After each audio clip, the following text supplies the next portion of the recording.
বন্ধুরা, এ তো সবাই জানে যে সাপকে মারলে পাপ লাগে এবং সাপকে যে ব্যক্তি মারে তার জন্য সেই সাপ বা তার সঙ্গী বদলা নেয়।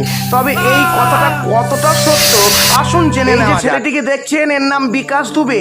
এই ছেলেটি কয়েক মাস আগে এক স্বপ্ন দেখে যে এক সাপ তাকে বলছে, আমরা সকলে মিলে তোমাকে 9 বার দংশন করব। যদিও তুমি 8 বার বেঁচে যাও, তবে অন্তিমবার অর্থাৎ 9 বার যখন তোমাকে সাপ দংশন করবে তখন কোনো ডাক্তার, কবিরাজ, ওঝা কেউ তোমাকে বাঁচাতে পারবে না। এই স্বপ্নের পরে এই ছেলেটিকে এক বিষধর সাপ দংশন করে।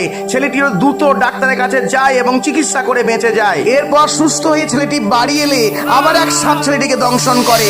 এইভাবে এক মাসে আলাদা আলাদা সাপ 6 বার দংশন করে। ছেলেটি ভয়ে মাসির বাড়ি চলে যায়, কিন্তু সাপ পিছু ছাড়েনি, ওখানেও এক সাপ দংশন করে। এরপর ছেলেটি সুস্থ হয়ে তিরুপতি বালাজি মন্দিরে আশ্রয় নেয়। বন্ধুরা, আপনাদের কি মত? সাপ কি প্রতিশোধ নেয়? অবশ্যই কমেন্ট